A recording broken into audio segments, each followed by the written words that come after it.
Дөрөвдүгээр, individuation буюу жинхэнэ хайрын түлхүүр. Карл Юнг хувь хүн болон бүрэн төлөвшөхийг өөрийнхөө эзэн болох үйл явц гэж нэрлсэн байдаг.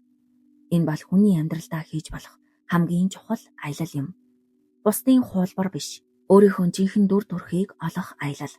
Бусдын хүлээлт, шарах эсвэл тохиромжтой гэж үзсэн дүр төрхөд буюу idealized images дахин ашиглахгүй байх. Гадны ямар нэгэн хүчин зүйл биш. Харин энэхүү аялал жинхэнэ хайрыг татах түлхүүр юм. Дутагдлаас биш. Харин эрхчлөөнөөс урган гардаг хайр. Та би яагаад намайг зохистой хайрлаж чадахгүй хүмүүсийг дахин сонгоод дараа нь тэднийг өөрчилж доторх хоосон орон загаа нөхөх гэж оролдоод байна вэ гэж урд нь бодож байсан уу? Юнг үнийг ердийн учир шалтгаан биш. Харин хуваагдмал сүнсний хэлээр тайлбарласан байдаг. Та хувь хүн болж төлөвшөөгүй. Өөрийгөө хайрлаж сураагүй. Жинхэнэ мөн чанараасаа тасарсан үедээ өөрийнхөө дотор нүүр тулж зүрхлээгүй тэрэл зүйлээ бусдаас үргэлж хайх болно. Individuation гэдэг нь орчин үеийн хэвшмэл ойлголт шиг зөвхөн тусгаар тогтносон нэгэн болох тухай биш юм аа. Энэ нь та заавал ганцаараа амьдарч бүхнийг ганцаараа хийж хинт ч хэрэггүй болох ёстой гэсэн үг биш. Individuation гэдэг нь та хэн бэ? Юу тээж яваа вэ? Ямар шархнууд таныг чимээгүйхэн удирдах байна вэ гэдгийг олж харж эхлэх.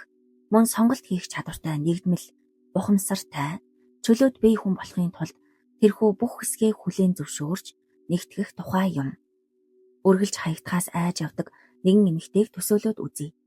Хүүхэд байхдаа тэрээр эцэг эхийнхээ зүгээс хүчирхийлэл биш ч гэлээ сэтгэл хөдлөлийн хувьд үл тоомсорлогдож буюу neglect амсаж өссөн гэж ойлгож болно. Тэр эцэг эхээсээ хайр хүртэж байгаагүй учраас өөрийгөө хайрлаж сураагүй. Тиймээс өөрийгөө хайрлахын оронд тэр үргэлж өөрийгөө хангалтгүй гэж мэдэрдэг байв. Хайрлагдахын тулд бусад таалагдах ёстой. Хинт ч төвөг болохгүй байх ёстой гэж итгэдэг байлаа. Насанд хүрээд хайр дурлалын болон бусад найз нөхдийн харилцаанд орохдоо тэрээр энэ хэв маягаа давтаж үргэлж илүү ихийг өгдөг, золиосолдог, буулт хийдэг, чимээгүй байж сэтгэл хөдлөлөө залгидаг нэгэн болсон байна. Хэрв тэр хангалттай сайн байвал хүмүүс түүнийг орхихгүй гэж тэр итгэдэг. Гэвч тэд бүгд түүнийг орхихоо хүрвэл орхисоор л байх болно. Тэр хайрлагдах эрхгүй болохоор биш юм. Харин түүний илэрхийлжгүй бүх зүйл өөрийгөө хизээж хайрлаж байгаагүй хүний энергиэр бүрхэгдсэн учраас тэр юм. Тэр эрхчлөөнөөс биш, харин айдснаас болж хайрладаг. Тэр өөрийн бүрэн бүтэн мөн чанараас биш, харин бусдад тааруулах гэж хэлбэржүүлсэн гажуудсан дүр төрхөөрөө хайрладаг. Тэрээр сэтгэл хөдлөлийн хомсдолтой орчинд амьд үлдэхийн тулд бүтээгдсэн төр зургийн эгогоор амьдарч байна. Тэрхүү эго хайрлахдаа зөвхөн хуурамч хайр буюу гүн холбоо биш, харин хамаарлын арилжааг л үүсгэж чаддаг. Юнг нэгэнтээ хэрв дотгошоо харж чадахгүй бол хинж гадагшаа харж чадахгүй гэж хэлсэн байдаг. Энэ нь хэрв та өөрийгөө хэн бэ гэдгийг мэдгүй, өөртөө юу хэрэгтэй вэ гэдгээ ойлгохгүй, өөрийнхөө үгүйсгэж байсан хэсгүүдтэйгээ нүүр тулаагүй бол өөр хүнийг хизээж үннээр нь харж хайрлаж чадахгүй гэсэн үг юм. Individuation бол гэрэл ба сүүдэр, сул тал ба давуу тал, шарах ба нөөц боломж гээд өөрийн оршихуйг бүхэлд нь хүлээн зөвшөөрөх аялал юм. Үүнийг хийсэн цагт та хэн нэгнэр өөрийгөө дүүргүүлэх гэж биш, харин өөрөө дүүрэн учраас тэрхүү дүүрэн байдлаасаа холбогдохын тулд хайрлаж эхэлнэ. Гэхдээ юутэй энэ? Олон хүмүүс өөрийгөө насанд хүрсэн чөлөөтэй болсон гэж боддогч үнэн дээр насанд хүрсэн хүний бие доторх хөөхд хിവэрээ амьдарсаар байна. Тэд хэн нэгэн намайг бүрэн ойлгож болзолгүйгээр хайрлаж хилээгүй бүх шархыг минь илаашруулнаа гэсэн гинэн хүсэлтэйгээр хүлээлттэйгээр хайр дурлалт хүл тавьдаг гин. Гэхдээ дутагдлаас болж хайрлах бүрдээ хуучин шархнуудаа чирч ирээд нөгөө хүндээ өөрүүлж байгаагаа тэд анзаардаггүй.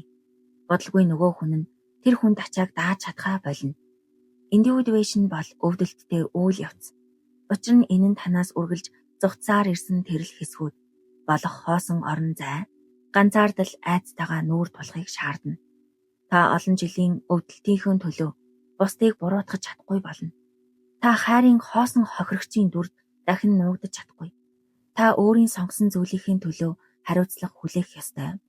Та жинхэнэ чимэггүй, болзолгүй, өөр лүгээ буцахын тулд баг бүрийг, хамгаалтын механизм бүрийг, өөртөө ярьж өгдөг байсан түүх бүрийг хуулж хаях зоригтой байх ёстой. Нэгэнд та өөртөөгөө эвлэрч өөрийн төгс бус байдлыг хайрлаж сурсан бол жинхэнэ хайр гэдэг бие биедээ уусч алга болох эсвэл дутуугаа нөхөх тухай биш гэдгийг ойлгох болно. Жинхэнэ хайр бол хоёр индивидуализлагдсан, бие даасан, өөртөөгөө амар амгалан байгаа хоёр сүнс хоосон цагаа нөхөх гэж биш. Харин бие биенийхээ гэрлийг нэмэгдүүлэхийн тулд хамт алхахаар сонгохыг хэлнэ. Хайр ийм орон зайнаас ирэх үед тэр нь дахин тодорхойгүй, итгэлгүй байхаа болдог. Та үн цэнтэй гэдгээ мэдрэхийн тулд нөгөө хүнээсээ дахин зуурахгүй. Та хянахгүй, шаардахгүй, өөрийгөө аюулгүй мэдрэхийн тулд тэднээс өдөр бүр хайраа батлахыг нэхэхгүй. Учир нь танд хэрэгтэй тэрхүү аюулгүй байдлыг та өөрийнхөө дотор аль хэдийн бүтээч ч гэсэн байгаа. Магадгүй та ганцаараа биш байх, ихэнх хүмүүс айдас шарах, бодит бус романтик хүлээлтээс болж хайрладаг энэ ертөнцөд индивидуашн бол хувьсгалын шинжтэй үйлдэл юм. Энэ нь зөвхөн таны хайрлах арга барилыг өөрчлөө зогсохгүй. Таны цацруулж буй энергийг бүхэлд нь өөрчилдөг. Тэрхүү энерги л таны гадаад төрөх уг эсвэл үйлдэл биш. Ямар нэг хүмүүсийг өөртөө татаж, ямар төрлийн хайрыг барьж үлдэж чадахыг танд шийдэх болно. Индивидуашнд барианы шугам гэж үгүй. Энэ бол насан туршийн үйл явц. Чимээгүй байдал, ганцаардал, төвөгтэй нөхцөл байдал өөртөөгөө учрах урт цуврал учрлууд юм. Та өөрийнхөө гүн рүү алхам бүр хийх тутам. Та сэтгэл дутуу харилцаа, сэтгэл хөдлөлийн донтолтод суурилсан холбоосууд болон хамааралтай хайрын тойргоос холдох болно. Таны татаж буй хайр таныг өөрт чинь, өөрийн жинхэнэ мөн чанар руу чинь, эрхчлөө рүү, өөрийгөө нэгдүгээр тавих руу таныг залгидаг биш, харин өсөж хөгжөхөд тусалдаг тийм л харилцаа руу хөтлөх болно. 5 дугаарт хөөгчөөс татагч болох өөрчлөлтийн аялал. Танаас өөр хинч таныг хайрлаж чадахгүй. Гэвч та өөрийгөө үн цэнтэй гэж итгэхгүй бол хинч таныг бүрэн бүтэн мэдрүүлж чадахгүй. Ямар ч харилцаа хичнээн үзэсгэлэнтэй байлаач таны нүүр тулж зүрхлээгүү тэр хоосон орон зайг нөхөж чадахгүй.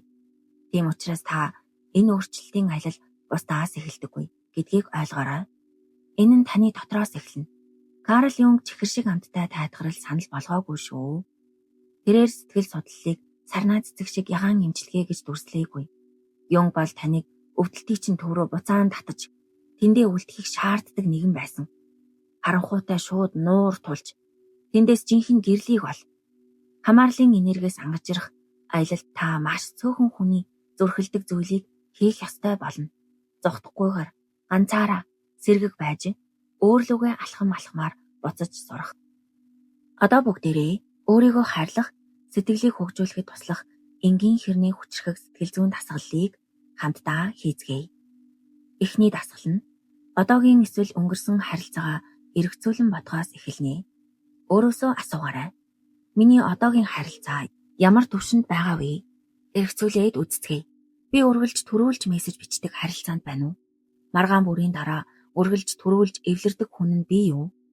Амар амгалан хадгалахын тулд үргэлж өөрийн тухтай байдлыг золиосолдог хүн нь би юу? Илүү гүн ухаад үзээрэй. Энэ харилцааны хаана нь би өөрийгөө үл тоомсорлож байгаа вэ? Магадгүй та тэднийг явчихъя гэсэн айдастаа хэл хязгаар тогтоохоос зүрхсээж байж магадгүй. Та харилцаан дотор байхдаа ч ганцаардаж байгаа байх. Учир нь та жинхэнэ мэдрэмжээ хуваалцгаа айл эрт болсон. Эдгээр нь та энэ хайр донд өөрийгөө гэж буюу abandoning yourself хийж байгаагийн шинж тэмдэг юм аа. Өнөөдрөөс эхлэн хайрлагдах эсвэл баталгаа нэхэх хэрэгцээнээс үүдэлтэй бүх үйлдэлээ төр зогсоохыг өөртөө амлаасай гэж би хүсэж байна. Энэ нь юу гэсэн үг вэ гэвэл зүгээр л шалгах гэж битгий мессеж бич гэсэн үг. Тэднийг санаж байсан ч тэднийг гомдсон болов уу гэж санаа зовж байсан ч тэд одоо хүртэл хайртай хэвээрээ байгаа эсэхийг батлахыг хүсэж байсан ч гэсэн та шалгах шаардлагагүй. Хэрвээ хин нэгэн тантай үнэхээр холбогдсон бол тэд ямар нэгэн шахалт сануулгагүйгээр өөрийн хүслээр ирэх болно гэдэгт та итгэх хэрэгтэй. Өөрийнхөө үн цэнийг мэдхийн тулд танд хариу мессеж хэрэггүй. Таны нэр утасны дэлгэц дээр хасах нь таныг хайрлагдах эрхтэй гэдгийг батлах цорын ганц зүйл биш юм. Таны үнц нь өөр хэн нэгний хариултанд оршдоггүй.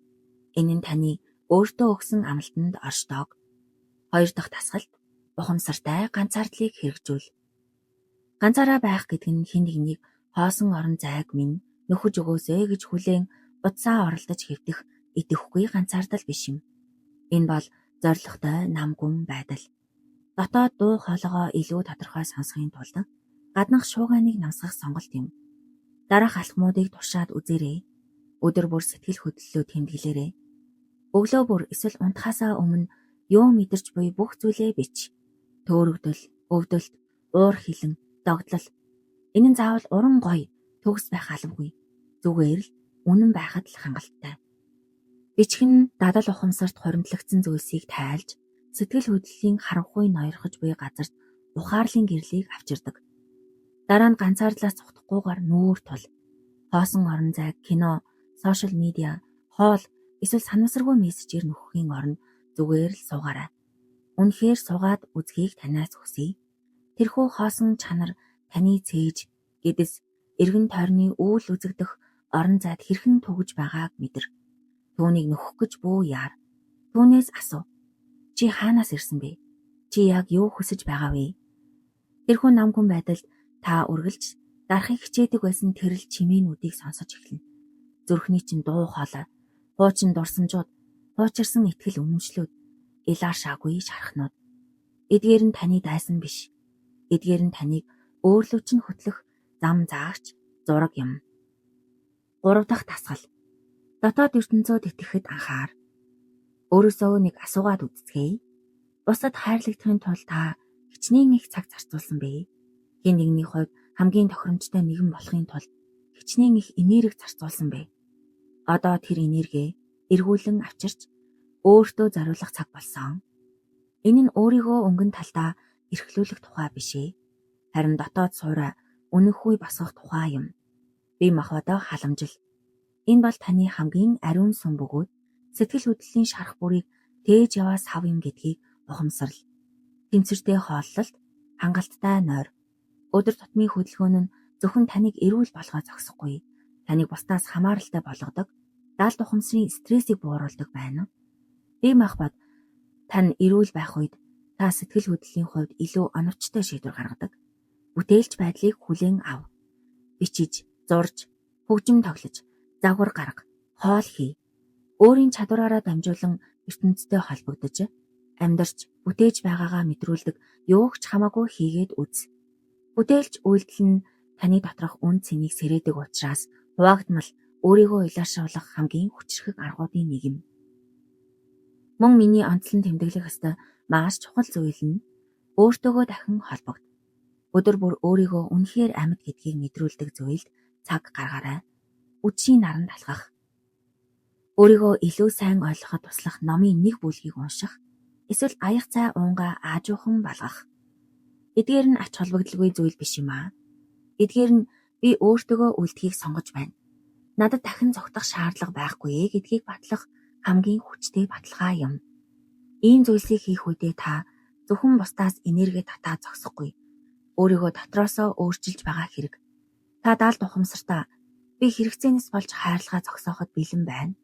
Би дүүрэн байдлаасаа хайрлахад бэлэн байна гэж хэлж байна. Өөрийгөө хангалттай гэж мэдрэхийн тулд хэн нэгэн хэрэггүй. Аврагдахын тулд хайрыг хайхаа болсон тэрл газраас танаас шинэ энерги цацагдаж эхэлнэ. Энэ бол гадаа төрхөнд биш.